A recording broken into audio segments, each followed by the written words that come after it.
अस्सलाम वालेकुम। वालेकुम सलाम। जी जनाब, आवाज मेरी क्लियर है?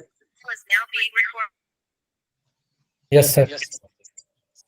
ठीक है जी। कल का बताया कि कल की क्लास के लिए प्रैक्टिस किस किस ने की और किस किस को क्या क्या कंफ्यूजन हुई, वो जरा मुझे डिस्कस कर लें 5 मिनट के अंदर, फिर उसके बाद अपनी क्लास स्टार्ट करता हूँ। सर जो आपने करवाया था वो कर तो लिया था, लेकिन वो स्टार्टिंग पे ना वो एक चीज़ इंस्टॉल करनी थी, तो उसका इशू आ रहा था, लेकिन कोड वगैरह सारा कर लिया था। कौन सी चीजें इंस्टॉल करनी थी?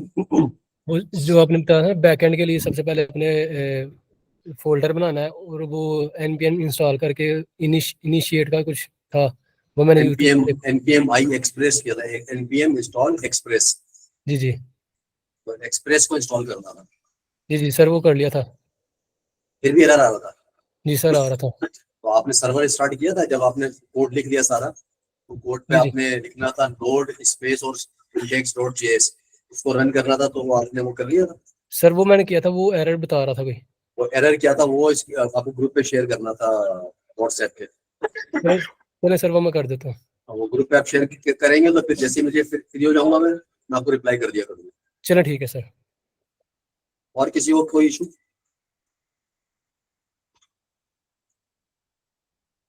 आपकी प्रैक्टिस सही चल रही है इसका मतलब?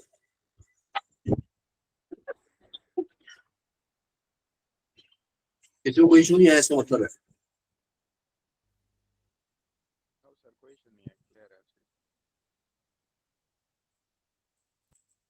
ठीक है, फिर किसी को इशू नहीं आता, हम आगे चलते हैं।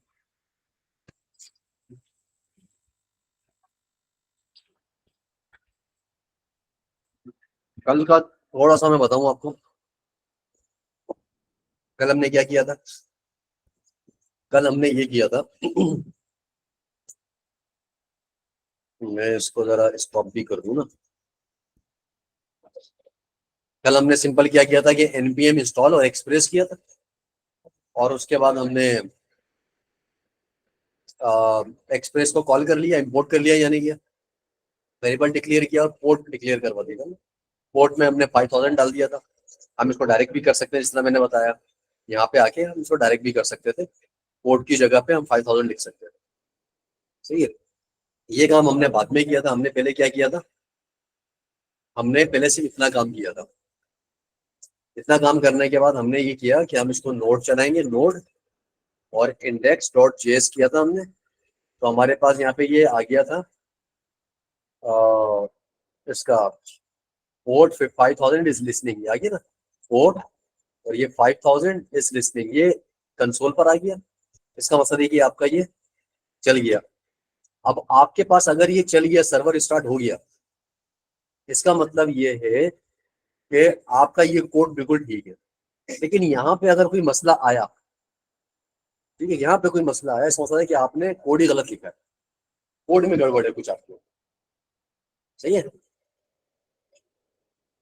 दूसरा, मैंने आपको ये कहा था कि अभी हमने कोई बहुत बड़ा कोड नहीं लिखा।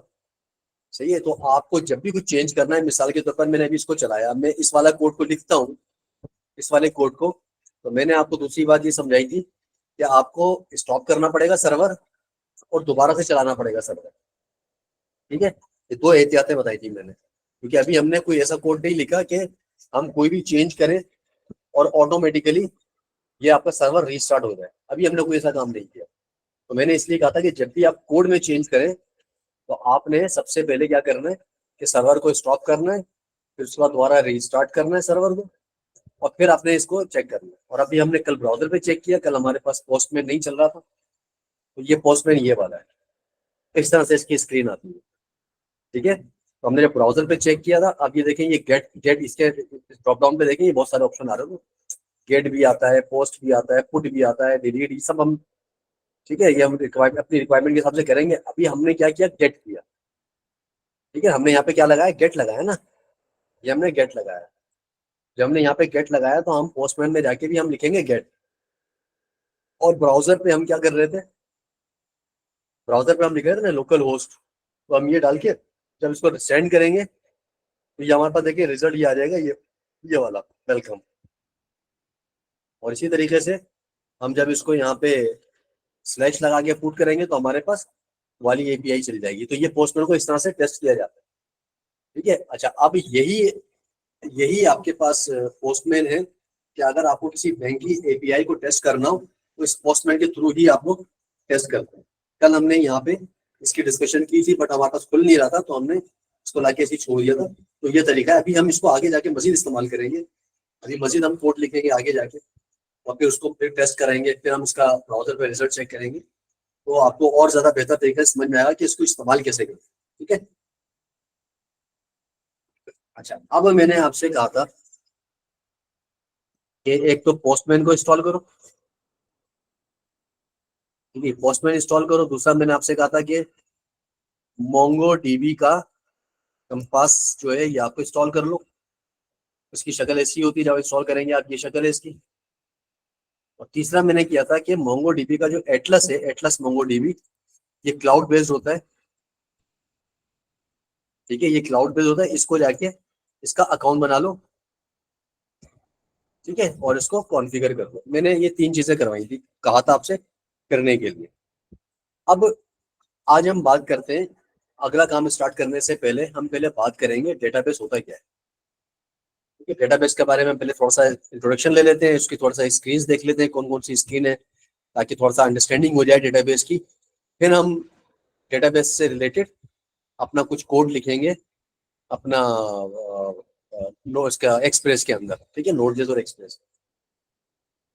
किसी को कुछ आइडिया है अगर डेटाबेस के हवाले से तो मुझे थोड़ा सा जरा बताएं, ताकि मुझे थोड़ा सा आइडिया हो जाए कि किस किस को क्या क्या पता है, फिर मैं आगे चलता हूँ। सर बेसिकली ये रिकॉर्ड कलेक्शन करने के लिए हमारे पास एक फाइल होती है जिसके अंदर हम किसी भी स्टूडेंट का या किसी भी कस्टमर वगैरह का रिकॉर्ड सेव करवा सकें, और हमें अगर फ्यूचर में ज़रूरत पड़े तो हम उसमें से डाटा रिट्रीव भी करवा सकें। ठीक है, और कोई बताएगा? इतने सारे लोग ऑनलाइन हैं। यस इन सर, यही स्टूडेंट्स वगैरह या जिस तरह की ऐप हो या जिस तरह का सॉफ्टवेयर हो उस तरह का हम डाटा स्टोर करने के लिए, फिर उस डाटा को वहां से रिट्रीव करने के लिए, फैच करने के लिए यूज करते हैं बैकएंड को। ठीक है, और कोई बताएगा? बस, चलो भाई, ठीक है भाई। अच्छा, देखिए होता क्या है डेटाबेस में, होता क्या है डेटाबेस में रिकॉर्ड को, आप लोगों ने सही बताया कि रिकॉर्ड को सेव करने के लिए, आसान लफ्जों में बुक कीपिंग के लिए, तो हम क्या करते हैं, डेटाबेस का इस्तेमाल करते हैं।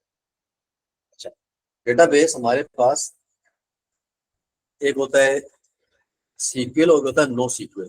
कोई बताएगा इसका डिफरेंस? सर एस स्ट्रक्चर की लैंग्वेज होती है ये, एसक्यूएल। फर्क क्या है दोनों में? फर्क फर्क का नहीं आइडिया सर। ठीक है, और किसी को कोई आइडिया है?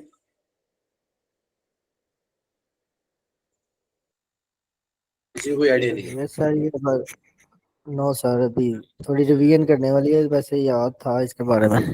ठीक है, मैं समझा देता हूँ। जो हमारे पास डेटाबेस होता है ना, सबसे पहले तो ये मालूम हो कि डेटाबेस होता क्या है। डेटाबेस रिकॉर्ड को सेव करने के लिए इस्तेमाल किया जाता है। मिसाल के तौर पर छोटी सी मिसाल दे देते हैं। ऑनलाइन ऐप तो तकरीबन सबने इस्तेमाल की होगी ना, ऑनलाइन शॉपिंग करने के लिए। जब हम ऑनलाइन शॉपिंग करते हैं तो हमारे पास क्या क्या ऑप्शन आता है ऑनलाइन शॉपिंग करने के लिए? आपके पास एड टू कार्ड आया, ठीक है, उसके बाद हमने उस ऑर्डर को कंफर्म किया। व्यू करने के बाद ऑर्डर को कंफर्म किया। ऑर्डर को जैसे ही हमने कंफर्म किया तो इसने हमसे पूछ लिया कि भाई पेमेंट कैसे करनी है आपने। अब हमने बता दिया कि भाई हमने जैस कैश के थ्रू पेमेंट करनी है, या क्रेडिट कार्ड के थ्रू, या डेबिट कार्ड के थ्रू पेमेंट करनी है। जैसे ही हमने पेमेंट की, रिकॉर्ड ऑर्डर रिकॉर्ड कंफर्म हो गया, ठीक है। कुछ टाइम के बाद हमने उस एप्लीकेशन को दोबारा लॉगिन किया। लॉगिन करने के बाद हमने चेक किया हमने लास्ट टाइम क्या ऑर्डर किया था, हमारी ऑर्डर हिस्ट्री क्या है। आपने चेक कर लिया हमारी ऑर्डर हिस्ट्री क्या है। ऑर्डर हिस्ट्री जो आ रही होती है वो कहाँ से आ रही है? तो आपने एप्लीकेशन भी बंद कर दी, वेबसाइट भी बंद कर दी, साइन आउट भी आप हो गए, और वो हिस्ट्री कहाँ से आ रही है? इसका मतलब ये कि उस डेटाबेस ने आपका रिकॉर्ड कहीं ना कहीं सेव किया। जहां उसने रिकॉर्ड को सेव किया वो डेटाबेस था, ठीक है। जिस लोकेशन में जाके सेव किया वो डेटाबेस था। अब डेटाबेस बैकएंड पे कौन सा इस्तेमाल हो रहा था वो आपको नहीं पता, ठीक है, वो उस डेवलपर को पता है, उस कंपनी के ओनर को पता है, उस कंपनी के टीम मेंबर को पता है जिसने सॉफ्टवेयर बनाई, ठीक है। अच्छा, अब डेटाबेस चूंकि सेव डेटा आपका जाके सेव हुआ डेटाबेस में तभी वो शो कर रहा है, वरना कैश के अंदर आपका जो, अगर आप कहें कि आपके लैपटॉप या मोबाइल या आपके जो स्क्रीन है या आपके पास पीसी है, उसके कैश के अंदर डेटा कब तक रहेगा, लिमिटेड टाइम तक रहेगा ना। चले हम मान लेते हैं कि हमने लैपटॉप भी चेंज कर दिया, मोबाइल भी चेंज कर दिया, फिर हम उसी आईडी से कनेक्ट किया, हमने लॉगिन किया, फिर भी हमारा ऑर्डर आ रहा होगा। क्यों? क्योंकि हमारा जो डेटा है वो क्लाउड पे सेव हुआ है और क्लाउड के अंदर डेटाबेस में जाके सेव हुआ है, वो हमारे कैश में मौजूद नहीं था। कैश में होता तो सब इरेज हो चुका होता, वाइप हो चुका होता, लेकिन डेटाबेस में मौजूद था। अब डेटाबेस, अब तो ये हमें बात समझ आ गई कि हमने हमारा वो डेटा डेटाबेस के अंदर मौजूद था। अब डेटाबेस कोई सा भी हो सकता है, एक होता है सीक्वल, एक होता है। अच्छा, ये तो डेटाबेस की टाइप्स हो गई ना, ये टाइप्स ऑफ डेटाबेस हो गया कि डेटाबेस हमारे पास या तो सीक्वल हो सकता है, ठीक है, या नो सीक्वल हो सकता है। ये हम बाद में बात करें, पहले हम देख लेते हैं कि डेटाबेस के नाम क्या क्या है। डेटाबेस के नाम, अगर हम पुराने वर्जन की हम बात करें तो पुराने वर्जन में हमारे पास माई सीक्वल एक डेटाबेस है, सीक्वल सर्वर एक डेटाबेस है हमारे पास, ठीक है। हमारे पास मोंगो डीबी ये एक डेटाबेस है, हमारे पास पोस्टग्रे ये एक डेटाबेस है, और भी हमारे पास डेटाबेसेस है, ठीक है। और अ, और भी डेटाबेस है हमारे पास है, लेकिन फिलहाल जो कॉमन है वही है, सही है। ये तो डेटाबेस के नाम हो गए, नेम ऑफ डेटाबेसेस हो गए। अब ये डेटाबेस जो है इनकी अलग अलग टाइप्स होती हैं। इन डेटाबेस के अंदर कुछ सीक्वल डेटाबेस है और कुछ नो सीक्वल। सीक्वल से मुराद है स्ट्रक्चर्ड क्यूरी लैंग्वेज, और नो सीक्वल से मुराद है नो स्ट्रक्चर क्यूरी लैंग्वेज। अब स्ट्रक्चर क्यूरी लैंग्वेज क्या होता है? जिन लोगों ने माई सीक्वल पे काम किया है या जिन लोगों ने एसक्यूएल सर्वर पे काम किया है, तो उनको मालूम होना चाहिए कि सीक्वल सीक्वल जो है, सीक्वल जो टाइप है वो क्या होती है। मैं आपको दिखाऊंगा तो आपको और समझ में आ जाएगा। मैं आपको दिखा देता हूँ। मैं खोलता हूँ सबसे पहले सीक्वल सर्वर, ये है मेरे पास सीक्वल सर्वर, ये मैंने इंस्टॉल किया हुआ है, मेरे पास है क्योंकि मैं इस पर ऑलरेडी काम करता हूँ। ये वर्जन अलग अलग हैं, 2008 R2 ये वर्जन है सीक्वल सर्वर, या माइक्रोसॉफ्ट की टेक्नोलॉजी है। कि मैं इसकी स्ट्रक्चर दिखाऊंगा तो और समझ में आ जाएगा कि ये सीक्वल जो होता है, ये एसक्यूएल हमने लिखा ना, ये एसक्यूएल को प्रोनाउंस करते हैं सीक्वल, ठीक है। तो इसलिए मैं बार बार सीक्वल कह रहा हूँ, तो इसलिए कंफ्यूज नहीं होना आपने। एसक्यूएल ही बेसिकली सीक्वल है। अच्छा, मेरे पास ये माइक्रोसॉफ्ट का सीक्वल सर्वर ओपन हुआ, मैंने इसमें अपना यूजर नेम पासवर्ड डाला और मेरे पास सामने आ गया। अब मेरे पास लोकल से मैंने कनेक्ट किया, लोकल से कनेक्ट किया इस मतलब में क्या क्या मैं क्लाउड से भी कनेक्ट कर सकता हूँ? बिल्कुल, मैं क्लाउड से कनेक्ट कर सकता हूँ इस डेटाबेस को। कैसे? मैं AWS परचेज कर लेता हूँ, उसकी होस्टिंग, और उसकी आईपी मैं यहाँ पे डाल दूंगा, तो मुझे भी क्लाउड से कनेक्ट कर दिया। मिसाल के तौर पर मैंने यहाँ पे जो लोकल लिखा हुआ आ रहा है ना, इसकी जगह पे मैं अपने सर्वर की, जो भी सर्वर होगा मेरा, उसकी मैं आईपी डाल दूं। ये आईपी, फर्ज करो कि ये आईपी मुझे अगर AWS ने दी है, या मैं GoDaddy से अपनी होस्टिंग परचेज करता हूँ और ये आईपी मैं वहाँ पे डाल दूंगा, तो मेरा जो ये सर्वर है वहाँ जाके कनेक्ट हो जाएगा, ठीक है।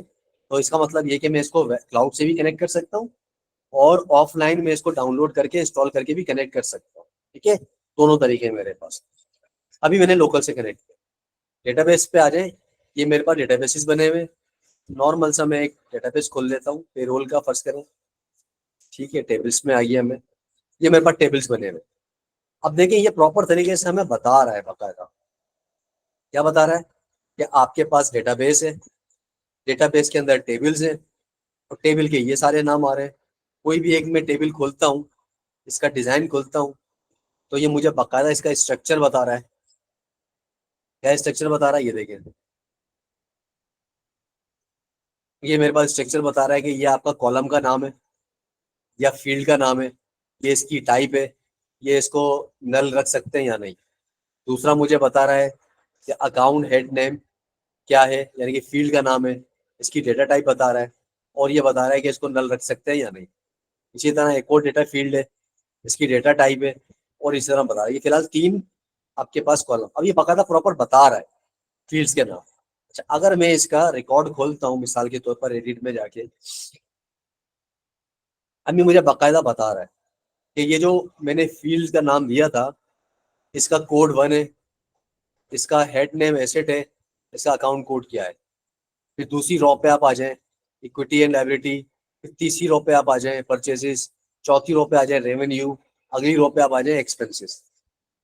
ठीक है भाई, ये मुझे अलग अलग बता रहा है, प्रॉपर तरीके से डिटेल से बता रहा है। तो एक एक चीज मुझे क्लियर हो रही है, वाजे हो रही है कि भाई डेटाबेस होता है, डेटाबेस के अंदर टेबल्स होते हैं, टेबल्स के ये नाम होगा, इसको हम ओपन करेंगे तो हम इसका स्ट्रक्चर अलग से ओपन करके चेक कर सकते हैं, और इसका हम रिकॉर्ड भी चेक कर सकते हैं कि किस तरह से आ रहा है, ये प्रॉपर तरीके से आ रहा है।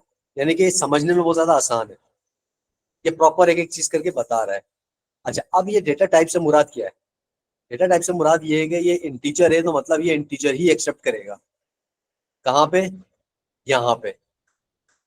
इसका मतलब ये हुआ भाई कि अगर मैं यहाँ पे कोई कैरेक्टर डालना चाहूँ, तो यहाँ पे कोई कैरेक्टर ही एक्सेप्ट नहीं करेगा, ABCD एक्सेप्ट नहीं करेगा। ठीक हो गई बात? अच्छा, अब मैंने अगला क्या है मेरे पास, एन वॉर चार। एन वॉर चार का मतलब क्या है कि एल्फा न्यूमेरिक, यानी कि अगर मैं यहाँ पर कुछ और डालना चाहूँ, कैरेक्टर के अलावा नंबर डालना चाहूँ तो भी एक्सेप्ट कर लेगा, कैरेक्टर के साथ नंबर डालना चाहूँ तो भी एक्सेप्ट कर लेगा, कैरेक्टर से पहले डालूं नंबर या बाद में डालूं तब भी एक्सेप्ट कर लेगा। एल्फा न्यूमेरिक का मतलब ही यही होता है। तो यहाँ पे इसको बाकायदा डिफाइन कर दिया, डेटा टाइप्स डिफाइन कर दिया। ठीक है, अलग अलग। अच्छा, अब यही स्ट्रक्चर, सेम स्ट्रक्चर फॉलो करता है माई। ठीक है, और यही स्ट्रक्चर सेम जो आपका एक्सिस है ना, MS एक्सिस, आपका भी जब MS ऑफिस को इंस्टॉल करते हैं ना, एक्सेल वर्ड को जब आप इंस्टॉल करते हैं तो आपके पास एक MS एक्सेस भी आता है ना। MS एक्सेस भी एक डेटाबेस है, यानी कि उस पर आप फॉर्म भी बना सकते हैं, उस पर आप रिपोर्ट भी बना सकते हैं, और उस पर आप डेटाबेस भी बना सकते हैं। तो वहां पे MS एक्सेस के अंदर आप एज अ डेटाबेस को भी इस्तेमाल कर सकते हैं। ठीक है, यानी कि आप अगर नोट जेएस को कनेक्ट करना चाहें एक्सेस से, बिल्कुल कनेक्ट कर देगा ये। अगर आप कनेक्ट करना चाहें माई SQL से, बिल्कुल कनेक्ट करेगा। SQL सर्वर से बिल्कुल कनेक्ट करेगा। मोंगोडीबी से बिल्कुल कनेक्ट करेगा। पोस्टग्रे से बिल्कुल कनेक्ट करेगा। यानी कि आपके पास बैकएंड सर्वर के अंदर ये सारी फैसिलिटी मौजूद है कि वो किसी भी डेटाबेस को कनेक्ट कर सकता है, इसके पास पावर मौजूद है। ठीक है, तो आपके पास ये जो 3 है, आपके पास ये ये सीक्वल कहलाते हैं।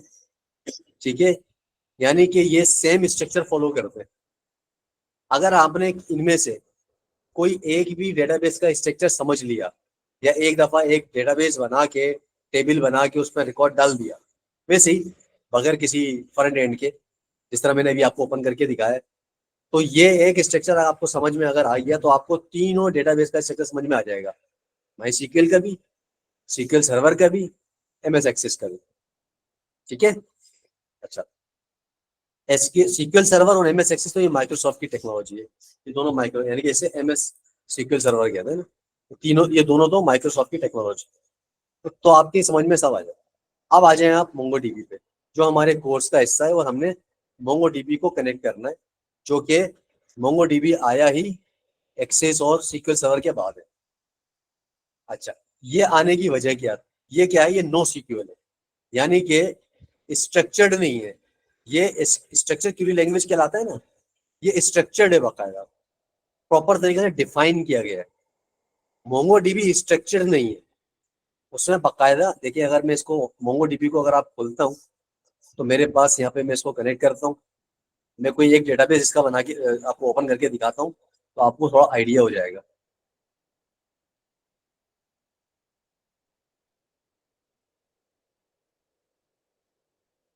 ये देखें, ये मेरे पास यहाँ पे ये डेटाबेस जो नजर आ रहा है, इसमें भाई, इसमें डेटा कहाँ मैंने डाला था देख लेते हैं भाई, कहीं ना कहीं डेटा होगा।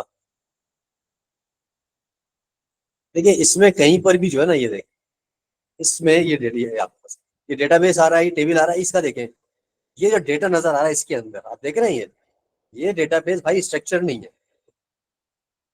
इसमें नहीं पता चल रहा कि कौन सी फील्ड के अंदर किस टाइप का डेटा आएगा, यानी कि ये एक्सेप्ट कर लेता है। ठीक है, ये ये असल में थोड़ी सी उन लोगों को कंफ्यूजन होती है जो पहले एसक्यूएल सर्वर या माई सीक्वल या एक्सेस को पढ़कर आए हुए होते हैं, तो उनके लिए थोड़ा सा कॉम्प्लिकेटेड इसको होता है समझना।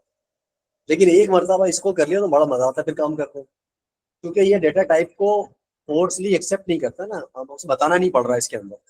यानी कि अगर आपने इसमें किसी एक के अंदर डाला कि भाई मैं नेम के अंदर ये नंबर भी डाल सकता हूँ, तो एक्सेप्ट कर लेगा ये। आपने कहा यार फोन नंबर के अंदर में कुछ स्ट्रिंग डालना चाहूँ, एक्सेप्ट कर लेगा। फिर उसको बाकायदा लॉक करने के लिए हमें कोड से हैंडल करना पड़ता है, यानी कि हम इसका स्ट्रक्चर फिर कोड में डिफाइन करेंगे अपने कोड लेवल पे जाके, जहाँ भाई हमने इस जगह जाके हम कोड बताएंगे बाकायदा, तो कहीं जाके हम इसको हैंडल कर सकते हैं कि भाई कौन सी फील्ड के अंदर कौन से टाइप का डेटा जाए। मोंगो डीबी में इटसेल्फ यहाँ पे ऑप्शन मौजूद नहीं है कि हम इस तरीके से यहाँ पे उसको as a data type handle करें। ठीक है, तो ये सारे सब कुछ एक्सेप्ट कर लेता है, इसमें मसला बिल्कुल भी नहीं आता है। तो जब इसको हम कनेक्ट करने जाएंगे तो आपको प्रॉब्लम नहीं आएगी, फिर हम इसमें बाकायदा बनाएंगे, डेटाबेस भी हम बनाएंगे, इसके अंदर बाकायदा हम क्यूरीज वगैरह भी बनाएंगे। ठीक है, और इससे हम थोड़ा सा आगे चलते हैं, लेकिन अभी मुझे बताएं कि यहाँ तक किसी का कोई कंफ्यूजन है, कोई सवाल है तो मुझसे पूछ ले भाई। नो सर, क्लियर है। सबको सब कुछ क्लियर है या हम यस आगे सर। चले?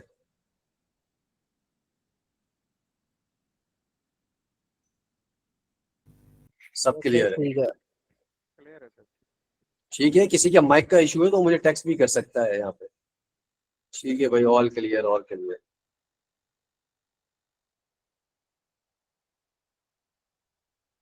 अच्छा, एंगुलर मैं करवा तो सकता हूँ रूशा, लेकिन मेरे पास जो है ना असल में टाइम का थोड़ा मसला है। मैं अभी फिलहाल ऑलरेडी मेरी 2 क्लासेस चल रही हैं, फिर मेरे अपने प्रोजेक्ट्स हैं, तो मैं उन प्रोजेक्ट्स में थोड़ा सा बिजी होता हूँ।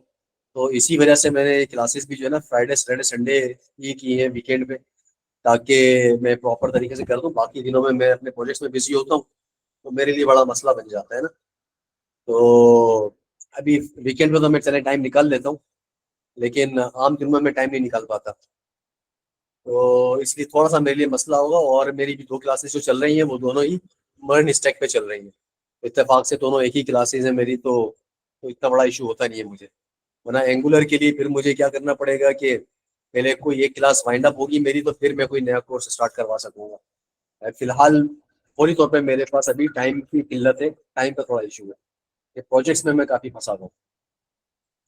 अच्छा, और ये जाहिर सी बात है कि क्लासेस ये इस तरह की है कि मैं एक दफ़ा मैंने कमिटमेंट कर ली तो मैं पीछे भी नहीं हट सकता। वैसी बात है कि एक मैनेजमेंट को भी जबान दी हुई है और स्टूडेंट से भी कमिटमेंट है, तो वो मुनासिब नहीं है कि टीचर बार बार चेंज हो और मैं अपना कोर्स छोड़ के किसी दूसरे टीचर को दूँ, वो भी मुनासिब नहीं है। फिलहाल तो एंगुलर मैं नहीं करवाऊंगा, तो दूसरा टीचर एंगुलर करवाएगा। अच्छा भाई, सबको सब कुछ क्लियर है, हम अब आगे चलते हैं। अ, आ जाए जनाब। एटलस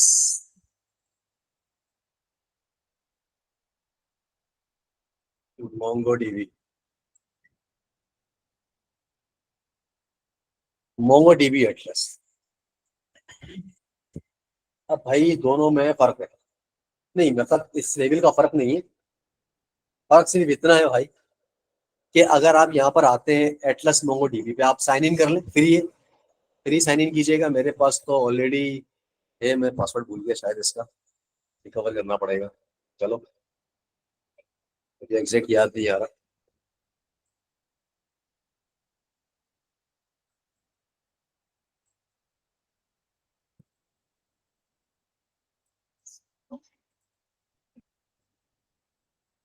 पासवर्ड भूल गया मैं, चलो खैर बहरहाल।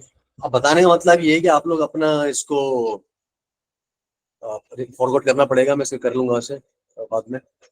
एटलस पे भी आपने जाके अपना अकाउंट बनाना है, ये फ्री में अकाउंट बन जाएगा, आप ट्राई फ्री कीजिएगा यहाँ पे आके ना, ये एटलस मोंगो डीबी एटलस पे आप जाएंगे, ये कीजिएगा ट्राई फ्री, साइन अप कीजिएगा, आप साइन अप करना है आपने।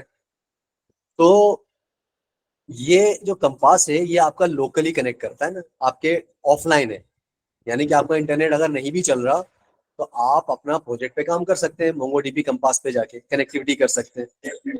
और ये क्या करेगा आपके पास मोंगो डीबी एटलस, ये क्या करेगा, ये क्लाउड बेस्ड है, क्लाउड पे काम करने की परमिशन आपको ये देगा।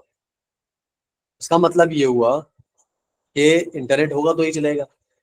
फिर उसके बाद आप अगर यहाँ पे कोई डेटा आपने डाला, कोई टेबल आपने यहाँ बनाया, तो आप इस मोंगो डीबी कंपास से भी आप कनेक्ट कर सकते हैं। इसकी मिसाल आसानी दे दो, देखिए मिसाल के तौर पर मैं इसको डिस्कनेक्ट करता हूँ। अभी अभी इसको गौर करें, ये जो मैंने हाईलाइट किया है URL Mongo DB local, local host आ रहा है। लोकल होस्ट से क्या मुराद है, ये तो लोकल पे कनेक्ट करेगा ना भाई, क्लाउड से तो कनेक्ट नहीं करेगा। लेकिन जब आप इसका अकाउंट बना लेते हैं एटलस पे आके, और ये आपको एक यूआरएल प्रोवाइड करेगा, जब आप इसको साइन इन करेंगे ना, जब हम आगे जाके भी काम करेंगे साइन इन करेंगे, तो ये हमें यूआरएल देगा।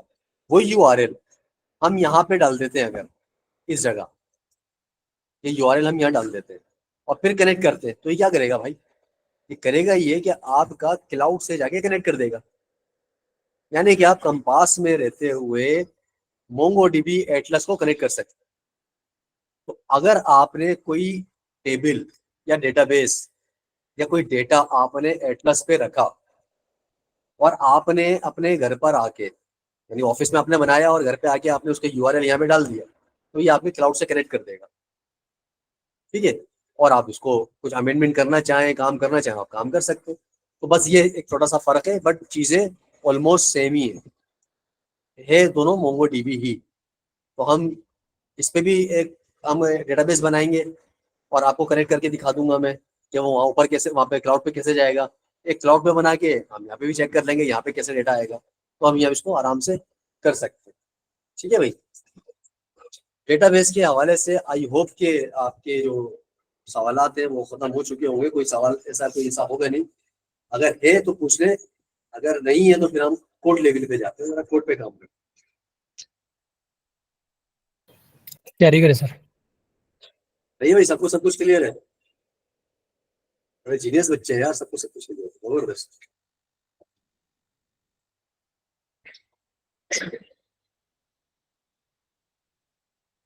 ठीक है भाई, अच्छा हो गया ये तो।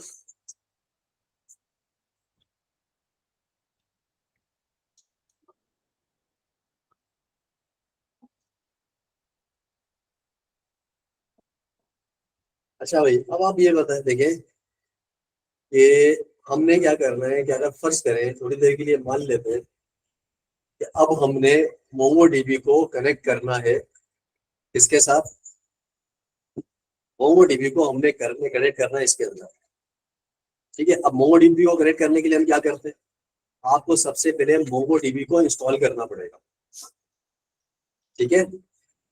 मोंगो डीबी को पहले आप इंस्टॉल करेंगे npm i और मोंगोज करके, ये पहले आप इंस्टॉल करेंगे, उसके बाद फिर आप कनेक्ट करेंगे उसको, ठीक है भाई। मिसाल के तौर पर मैं आपसे कहता हूँ, इसको मैं करता हूँ पहले स्टॉप।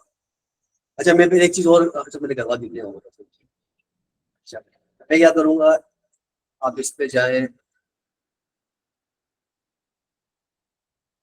जैसे आपने कहा भाई npm इंस्टॉल मोंगोस, ठीक है। देखो मैं आपको ये बता रहा हूँ कि अगर कभी कोई कमांड भूल जाते हैं, आपके जहन से क्या था कि हम मोंगो डीबी को इंस्टॉल कैसे करते हैं, तो वैसे तो मैंने लिख दिया ऑलरेडी यहाँ पे npm i मोंगोस या npm इंस्टॉल मोंगोस, एक ही चीज है ना, एक ही बात है।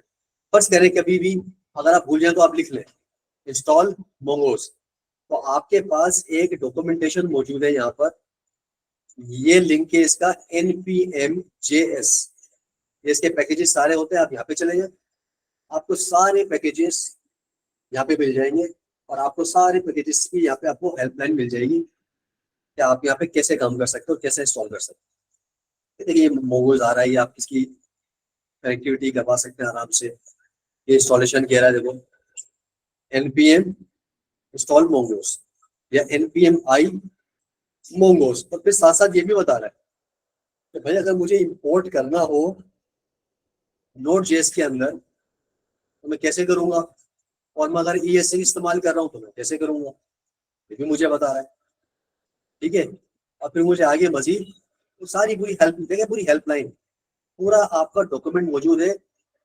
एक बात और बताऊं कि आपको ये रिएक्ट वगैरह के लिए, नोड जेएस के लिए, आपको जब जब डॉक्यूमेंटेशन की जरूरत पड़ेगी, ठीक है, अगर कोई कंफ्यूजन हो जाती है तो आप सीधा डॉक्यूमेंटेशन पे आए, npm.js.com की डॉक्यूमेंटेशन पे आए, पढ़ना शुरू करते हैं। मिसाल के तौर पर अभी कुछ टाइम के बाद हमारी क्लासेस खत्म हो जाएंगी, कोर्स खत्म हो जाएगा, आपने प्रैक्टिस कर ली, बिल्कुल ठीक है।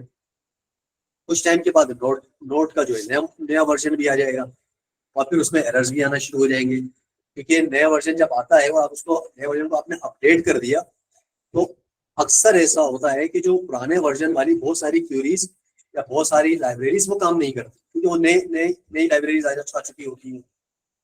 तो फिर आपको कैसे हेल्प मिलेगी, कैसे पता चलेगा?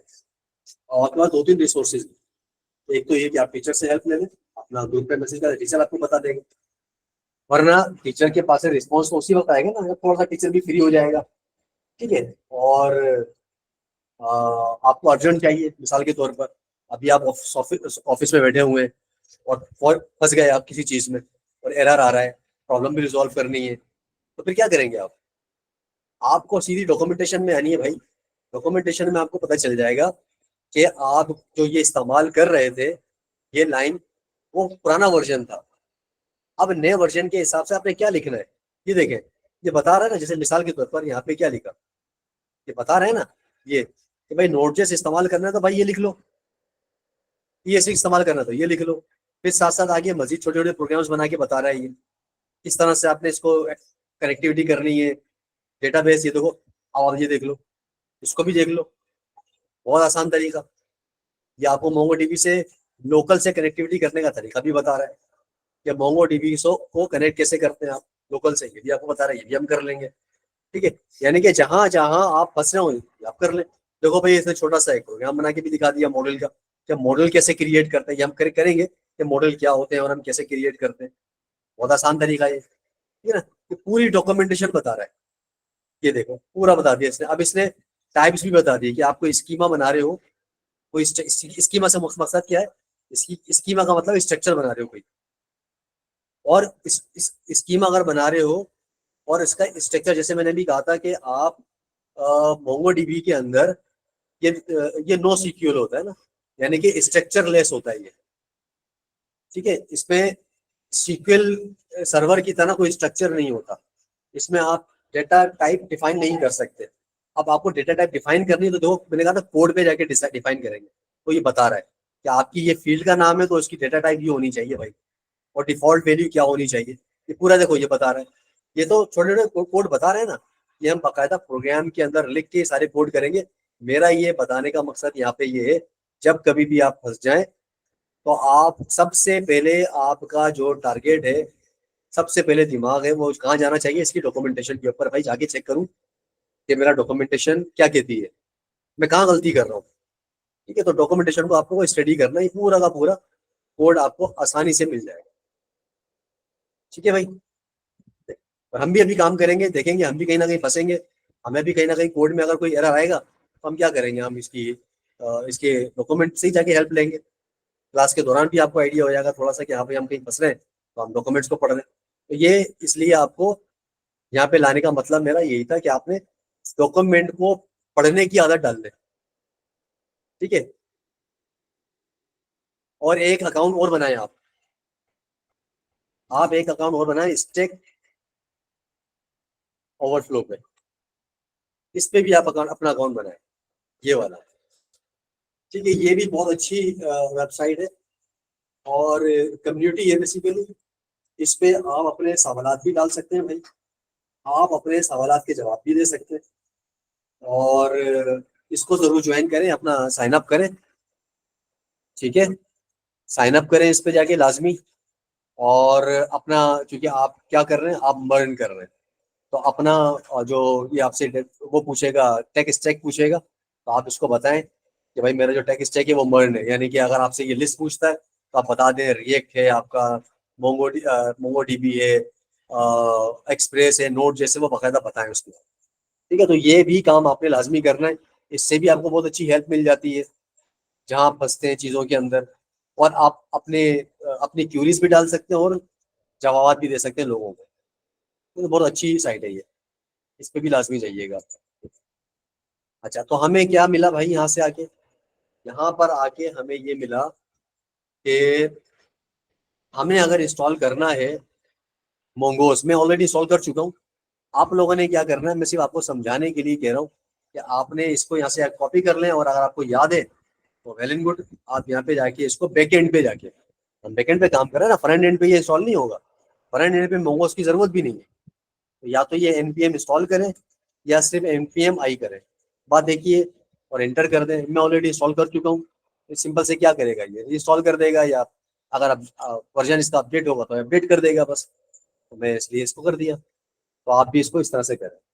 ये छोटी छोटी क्यूरीज है ना, ये जो थोड़ी छोटी कमांड्स मैं आपको बता रहा हूँ, ये साथ साथ लिखते भी जाएं अपने पास में, ताकि सिर्फ एक छोटी सी कमांड के लिए मेरा पूरा लेक्चर सुनना ना पड़े आपको। तो ये अपनी कहीं डायरी में या कंप्यूटर नोटपैड वगैरह पे लिखते चले जाए, अपने हैंड आउट्स बनाए साथ साथ। अच्छा, ठीक है भाई, ये इंस्टॉल हो गया मेरे पास। अब जब मेरे पास इंस्टॉल हो गया भाई, अब मैं क्या करूंगा? अब इंस्टॉल जब मेरे पास हो गया तो मैं सिंपल सा यहाँ पे, आप ये देखें कि मैं यहाँ पे इसने क्या किया है, यहाँ पे इसने कहा भाई कॉन्स्टेंट करके कर लो, मोंगोस कर लो। ये या तो इसको कॉन्स्टेंट करके मोंगोस कर लो, ठीक है, या इसको इंपोर्ट कर लो। मैं दोनों सूरतों में कर सकता हूँ, दोनों सूरतें, ये दोनों तरीके हैं मेरे पास करने के। ठीक है, मैं ये भी कर सकता हूँ, ये भी कर सकता हूँ। और उसके बाद फिर मैं क्या करूंगा, मुझे अगर कनेक्टिविटी करनी होगी तो मैं क्या लिखूंगा, यहाँ पे मैं लिखूंगा मोंगोस, मोंगोस डॉट कनेक्ट। किससे कनेक्ट करने जा रहा हूँ भाई? मैं डबल कोट लिखा मैंने, मैं कनेक्ट करने के लिए जा रहा हूँ भाई किसको? मैं कनेक्ट करने जा रहा हूँ मोंगोडीबी को। अच्छा, अब मोंगोडीबी को कनेक्ट करने के लिए मेरे पास यहाँ पर आ जाए, यहाँ पे क्या है भाई, ये है, ये मेरे पास, इसको कॉपी करूंगा और यहाँ पे मैं पेस्ट कर दूंगा। ये कनेक्टिविटी होगी मेरे पास। ठीक है, अभी मैंने क्या किया, अच्छा इसका एक तरीका तो ये हो गया लिखने का। दूसरा तरीका क्या है भाई इसका? दूसरा तरीका ये कि इस पूरे स्ट्रक्चर को मैंने इसको कमेंट कर दिया ताकि वो आपके पास रिकॉर्ड में रहे ना। मैंने इस पूरी लाइन को एक एक मैंने यहाँ पर वो कर दिया, एक वेरिएबल ले लिया। उस वेरिएबल के अंदर मैंने डिक्लेयर करवा दिया, बात तो एक ही हो गई। चाहे तो मैं डायरेक्ट करूँ, चाहे मैं एक वेरिएबल के अंदर करूँ, बात एक ही हो गई। ठीक है, और मैं यहाँ पे करूंगा, अगर यहाँ पे डायरेक्ट करूंगा मैं, तो मैं क्या करूंगा, सिंपल मैं सिंपल कनेक्ट कर दूंगा, ये मोंगोस डॉट कनेक्ट। ठीक है, जो मैं जिस तरह मैंने ये किया है। लेकिन इस केस में तो कनेक्ट नहीं हो रहा ना, इस केस में तो पहले ये वेरिएबल के अंदर जा रहा है, कनेक्ट तो मैंने नहीं किया। तो मैं क्या करूंगा, मैं इसको यहाँ से हटा दूंगा भाई, इसकी जरूरत मुझे यहाँ पर नहीं है, क्योंकि मुझे फिर कनेक्टिविटी, ये मैंने सिर्फ ये दिया। अब मैं यहाँ पर आ जाऊंगा और मैं यहाँ पे करूंगा मोंगोस डॉट कनेक्ट, और मेरे पास क्या है, मेरे पास डीबी यूआरएल है मेरे पास, ये है मेरे पास। ठीक है भाई, अब मैंने क्या किया, रिपीट कर रहा हूँ, सुनो और से। मैंने सबसे पहले मोंगो डीबी को इंस्टॉल किया, ये डाउनलोड करके ये इंस्टॉल कर लिया। तो मुझे पता चल गया कि भाई ये मेरे पास यूआरएल है। ठीक है, ये यूआरएल है मेरे पास। ठीक है, मैं लोकल से कनेक्ट करने जा रहा हूँ। अच्छा, लोकल से कनेक्ट करने का मेरे पास यूआरएल आ गया। अब क्या आ गया, सेकंड मैंने क्या किया, मैंने यहाँ पे आके अपने कोड में आके बैकएंड के फोल्डर के अंदर मैंने क्या किया, मोंगोस की जो लाइब्रेरी है उसको इंस्टॉल किया, और मैंने यहाँ पे इंपोर्ट करवा दिया, जैसे कि इंपोर्ट करवाते हैं कॉन्स्टेंट करके, ये मैंने इंपोर्ट करवा लिया। उसके बाद मैंने क्या किया, उसके बाद हमने क्या किया कि भाई इसको डायरेक्ट या तो इससे कनेक्ट करवा लें या एक वेरिएबल के अंदर लेके इसको कनेक्ट करवा लें। तो इससे क्या हुआ कि ये मेरे पास कनेक्ट हो गया, ठीक है, कनेक्टिविटी हुई हमारे पास। उसके बाद हम क्या करेंगे, हम लिखेंगे मोंगोस यहाँ पे चेक करने के लिए ना, जैसे हमने यहाँ पे चेक किया ना इस जगह, जिस तरह हमने यहाँ पे आके चेक किया ना कि भाई हमारी पोर्ट काम कर रही है कि नहीं कर रही, हमारा सर्वर कनेक्ट हो गया कि नहीं हो गया, इसी तरीके से हमने यहाँ पे आके भी तो चेक करना है। यहाँ पे आके भी चेक करना है कि भाई मोंगोडीबी हमारे पास चल पड़ा कि नहीं चल पड़ा, ठीक है। तो हमने यहाँ पे चेक करना है। और हम चेक करने के लिए क्या करेंगे, यहाँ पे सिंपल हम लिखेंगे, हम कंसोल डालेंगे ना, कंसोल लगाएंगे। हम क्या करेंगे,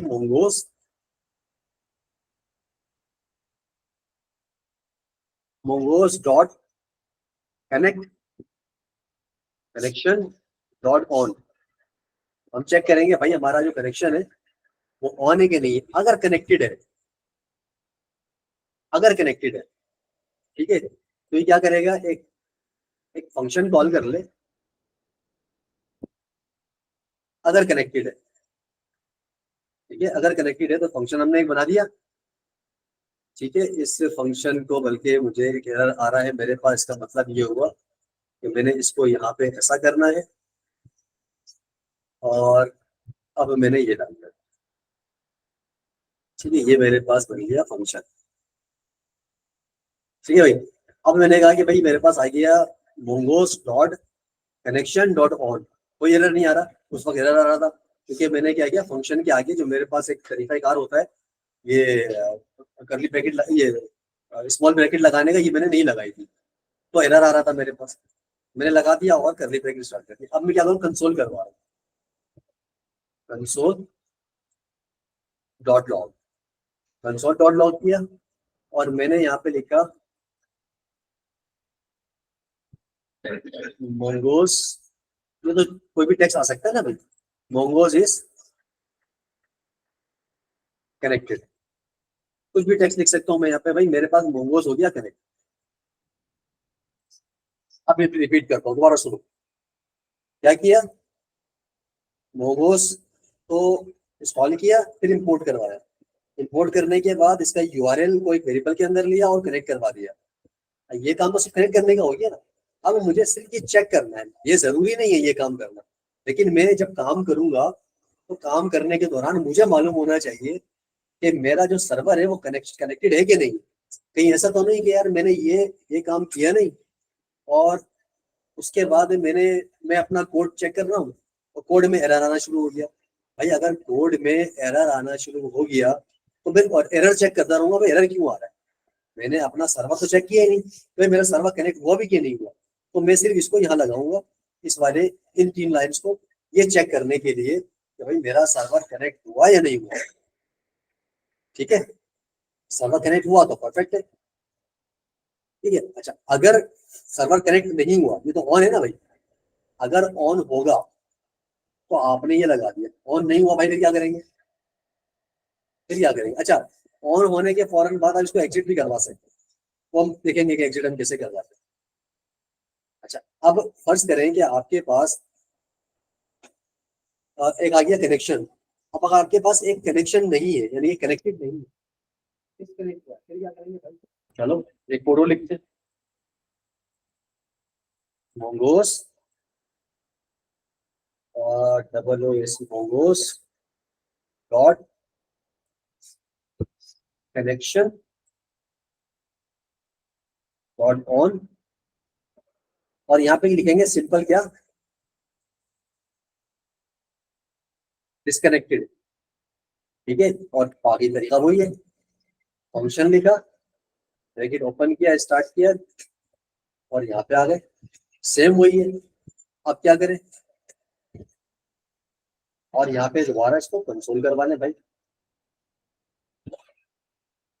console dot log mongoose is disconnected, सही भाई। मेरे पास अगर डेटाबेस कनेक्ट होगा, यानी कि ये डेटाबेस, इसका यूआरएल मैंने सही लिखा है, अगर ये कनेक्ट हो रहा है तो ठीक है, ये मैसेज आ जाए। कनेक्ट अगर नहीं हुआ यानी कि डेटाबेस किसी वजह से डिस्कनेक्ट हो गया तो ये एरर आ जाए। लेकिन डेटाबेस कनेक्ट भी है लेकिन किसी वजह से कोई एरर आ जाता है तो फिर क्या करेंगे भाई? चीज यही रहेगी, कोड यही रहेगा, मैं इसको कॉपी पेस्ट कर लूंगा अगर, तो कोई मसला नहीं है टाइम बचाने के लिए। तो चीज यही है, मैं यहाँ पे सिर्फ करूंगा एरर, कि अगर ये एरर आ जाता है मैं कर देता हूँ भाई मोंगोस कनेक्शन एरर। अब मेरे पास तीन चीजें आ रही थी भाई, अगर मेरे पास डेटाबेस कनेक्ट होगा तो कनेक्टेड लिखा हुआ आएगा, डेटाबेस डिस्कनेक्ट होगा तो मैं यहाँ लिखूंगा डिस्कनेक्टेड। ठीक है, तो ये मैसेज आ जाएगा। और किसी वजह से अगर कोई एरर होगा तो ये एरर आ जाएगा। और इसको रन करने का तरीका वही है, नोट नोट डॉट इंडेक्स करके।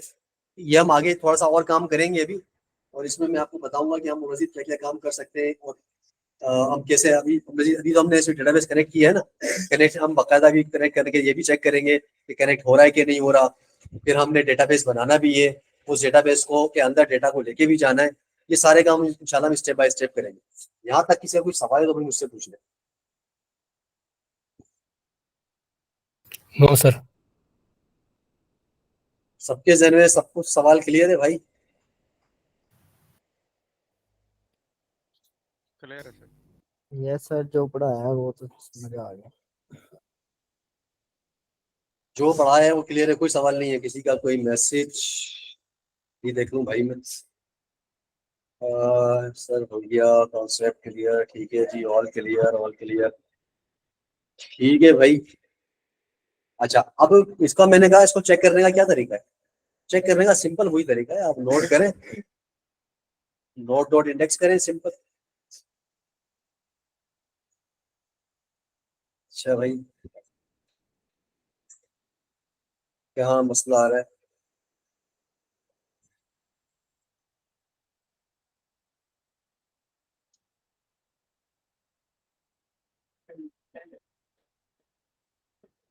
DBURL, और ये आ गया DBURL। ठीक है भाई, ये आ गया, इसको चलाओ, नोड इंडेक्स किया। देखो क्या लिखा हुआ है भाई, पोर्ट 5000। ये हम पहले मैसेज दे चुके हैं पोर्ट वाला, ये पोर्ट वाला मैसेज भी आ गया जो पहले ऑलरेडी आ रहा था, हमने इसको डिसेबल तो नहीं किया था। और तीसरा आ गया मोंगो इज कनेक्टेड, कौन सा वाला आ गया भाई? ये वाला आ गया। इसका मतलब ये कि हमारे कोड में इसमें कोई एरर नहीं है, लोकली कनेक्ट हो गया। ठीक है, लोकली कनेक्ट हुआ तो इसलिए मोंगोस कनेक्टेड लिखा हुआ आ गया, यानी कि हमारा यहाँ तक कोड चल पड़ा भाई। ठीक है, कोड डेटाबेस कनेक्ट हो गया हमारा। अब हमने सिंपल क्या करना है कि हमने डेटाबेस बनाना है, वहां पे डेटाबेस बना के अब हमने यहाँ से डेटाबेस के अंदर डेटा डालना है। और डेटा डाल कैसे डालना है हम? अब हम क्या करेंगे, हमारा अगला टास्क क्या होगा कि हम यहाँ पे कोड लिखेंगे, उस कोड को हम पोस्टमैन पे चेक करेंगे, और पोस्टमैन पे चेक करने के बाद फिर हम जाके अपना मोंगोडीबी पे चेक करेंगे कि मोंगोडीबी डेटा पहुंचा या नहीं पहुंचा। ठीक है, पहला स्टेप क्या होगा हमारा, हम मोंगोडीबी को लॉगिन करेंगे, वहां पे डेटाबेस बनाएंगे। सेकंड स्टेप क्या होगा कि उस डेटाबेस को, अभी तो हमने मोंगोडीबी कनेक्ट किया ना, फिर हम डेटाबेस को कनेक्ट करेंगे। फिर क्या करेंगे, हम उस डेटाबेस के अंदर डेटा डालेंगे पोस्टमैन के थ्रू, और फिर हम जाके डेटाबेस पे चेक करेंगे कि डेटा आया या नहीं आया। ठीक है, इसी तरह से हम ये सारा काम क्या करेंगे, हम ये सारा काम इसी तरह से हम करंट ऑपरेशन करेंगे। फिलहाल बैक एंड पे रहते हुए करंट ऑपरेशन हम करेंगे, यानी कि पूरा करंट ऑपरेशन हम बैक एंड पे रहते हुए करेंगे, अभी फ्रंट एंड कनेक्ट नहीं करेंगे। जब हमारा करंट ऑपरेशन बैक एंड पे कंप्लीट हो जाएगा, क्या हमारा डेटा बैक एंड से और डेटाबेस में जा रहा है, पोस्टमैन भी इसको वेरीफाई कर रहा है और जाने दे रहा है आगे, कोई इशू नहीं आ रहा, कोई एरर नहीं आ रहा, फिर हम क्या करेंगे, हम एक स्क्रीन आपने शायद बनाई हुई होगी, कोई भी यूआई उसकी रिएक्ट की कोई स्क्रीन हम ले लेंगे जिसपे आप लोगों ने ऑलरेडी काम किया हुआ है, या मेरे पास कोई स्क्रीन बनी हुई होगी डेफिनेटली, पुरानी जो मेरी क्लासेस में किया था, वो स्क्रीन को हम रिएक्ट पे बनाएंगे और उस रिएक्ट को कनेक्ट करेंगे अपने इस बैकएंड के साथ। ठीक है, फिर हम क्या करेंगे, जो डेटा हम अभी पोस्टमेट के थ्रू डालेंगे, फिर हम उस डेटा को डालेंगे अपने फ्रंट एंड से, यानी कि हम छोटा सा एक कोई फॉर्म बना के वहां पे डेटा डालेंगे और वो डेटा जाना चाहिए आपके डेटाबेस के अंदर और स्क्रीन पर भी आना चाहिए। यानी कि करंट ऑपरेशन देखा जाए तो समझ आसानी के लिए बता दूं कि करंट ऑपरेशन पहले बैकएंड से करेंगे, देन करंट ऑपरेशन फिर फ्रंट एंड से भी करेंगे, ताकि आपका कॉन्सेप्ट सारा क्लियर हो जाए और हम मजीद किसी टास्क को करने के लिए काबिल हो जाए। तो अभी फिलहाल इसकी जो भी हमने काम किया इसकी फिलहाल प्रैक्टिस करें और कल हमारी दोबारा क्लास है अपने सेम टाइम पर। कोई सवाल है तो पूछ लें, वरना क्लास को वाइंड अप करते हैं और फिर क्लास को फिर दोबारा 6 बजे स्टार्ट करेंगे कल। और अगला टास्क जो अभी हमने डिस्कशन की, अगला टास्क हम इसी तरह से करेंगे और फिर आगे क्यूरीज को सॉल्व करेंगे। कोई सवाल किसी का तो मुझसे पूछ लें क्लास खत्म होने से पहले। सर अब आप ही क्लास लिया करेंगे? सर अगर आप मुझे मैं आपको पसंद नहीं हूँ तो बता दें, टीचर चेंज कर लेते हैं। नहीं नहीं नहीं नहीं सर, नो सर, ऐसी बात नहीं है। नो सर, जी नहीं कहा। अभी तक तो मुझे ही असाइन किया गया, तो फिलहाल तो मैं ही करूँगा। सर फ्राइडे को टाइमिंग 7 बजे तक नहीं हो सकती? 7 से 8? यार ये मैनेजमेंट से डिस्कस करें, उन्होंने मुझे 6 बजे का टाइम दिया था तो मैं भी अवेलेबल था 6 बजे। तो टाइमिंग के हवाले से पहले आप डिस्कस कर लें मैनेजमेंट से। यानी कि आप फिर अवेलेबल होंगे 7 बजे अगर हम उनको कह दें तो? या मुझे अपना शेड्यूल देखना पड़ेगा, क्योंकि फ्राइडे असल में वीक डे में आता है ना। मैं चूंकि असल में सैटरडे संडे की टाइमिंग में इस टाइम में अवेलेबल था, बट फ्राइडे के लिए मैं आप लोगों के लिए स्पेशली टाइम निकाल रहा हूँ। फ्राइडे वीकडे में आता है और मेरे ऑलरेडी वीकडे में प्रोजेक्ट्स चल रहे हैं, तो मुझे भी अपना स्केड्यूल चेक करना पड़ेगा। आप लोग भी मैनेजमेंट से बात कर लें, फिर मैं भी चेक कर लेता हूँ क्या स्केड्यूल है मेरा। सर इसी वजह से कह रहे थे कि हम भी ना वीकडेज में जरा काम पे होते हैं, तो वहां से जरा 6 बजे ही फ्री होते हैं, तो वहां से निकल के घर आना होता है तो घंटा तो रास्ते में लग जाता है। इस वजह से कल भी क्लास नहीं ले सके, तो 7 से अच्छा, होते चले फिर भी बेहतर है। चले कल ज्यादातर की आपको क्लास पता अगर हो। आपसे कल की क्लास अगर मिस हो गई है तो वो बहुत छोटा सा इंट्रोडक्शन था, लेकिन वो बहुत इंपॉर्टेंट था क्योंकि वो बेसिक क्लास थी ना बैकएंड की। तो आप रिकॉर्डिंग आपकी अपलोड हो चुकी होगी, रिकॉर्डिंग लाजमी सुनिएगा कल की क्लास से पहले, ताकि कल का कॉन्सेप्ट भी क्लियर हो जाए, ताकि हम अब जो हम काम करने जा रहे हैं वो थोड़ा सा टफ काम है, क्योंकि अब हम जो है ना हमारा डेटाबेस भी इन्वॉल्व है, बैकएंड भी इन्वॉल्व है, पोस्टमैन भी इन्वॉल्व है। अब 3 चीजें होंगी, फिर उसका अगली क्लास में जब हम काम करेंगे तो वो उससे और ज्यादा एडवांस हो जाएगा। तो ये क्लास अब एडवांस पे एडवांस होती चली जाएगी ना। तो पुरानी क्लास अगर यस आप सर। मिस करेंगे तो वो अगला फंस जाएंगे आप। तो बहरहाल आप मैनेजमेंट से डिस्कस करें, मैं भी डिस्कस कर लूंगा, फिर देख लेते हैं क्या बनता है। क्योंकि असल में सबका एक जैसा होना जरूरी है ना, सबका टाइम पे आना, ये सब 7 बजे अवेलेबल है या नहीं है। यस सर ठीक है।